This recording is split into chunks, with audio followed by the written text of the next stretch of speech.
আম্মাজান হযরত উম্মে সালমা রাদিয়াল্লাহু তাআলা আনহা নবীজির কাছে আয়েশা একটু কষ্ট ব্যক্ত করলেন, বলেন ইয়া রাসূলুল্লাহ, হুজুর আমার হাতটা একটু লম্বা, এই জন্য অন্যান্য মহিলারা আমার হাত নিয়ে ব্যঙ্গ করে।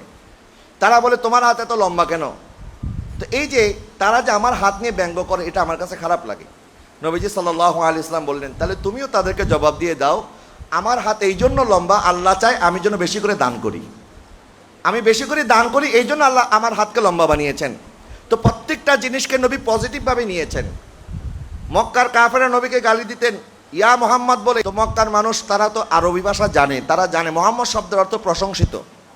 তখন মক্কার মানুষ বলতেছে একজন আরেকজনকে, আরে আমরা যে তাকে মোহাম্মদ মোহাম্মদ বলে গালি দেই, মোহাম্মদ শব্দের অর্থ প্রশংসিত, তো প্রশংসিত মানুষের গালি কেমনে হয়?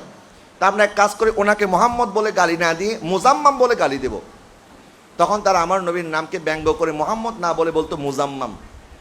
তখন এই কথাটা যখন সাহাবা একরাম নবীজির কাছে এসে বললেন, নবীজি সাল্লাল্লাহু আলাইহি ওয়াসাল্লামের কাছে এই কথাটা বলার পর সাহাবা একরাম বললেন, হুজুর তারা এখন আপনাকে মুজাম্মাম বলে গালি দিচ্ছে। নবীজি বললেন, আরে তোমরা কষ্ট কেন পাচ্ছ?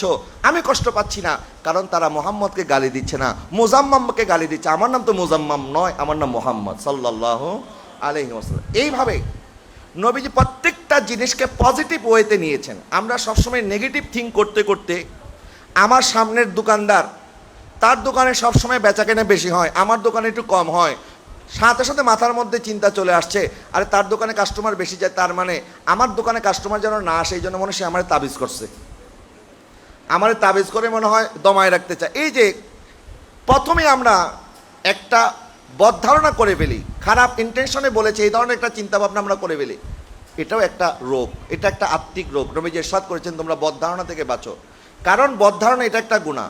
ইয়া আইয়ুহাল্লাযীনা আমানু ইজতানিবু কাসীরাম মিনাজ যন্নি ইন্না বা'দা যন্নি ইসমুন, তোমরা অধিক ধারণা করিও না,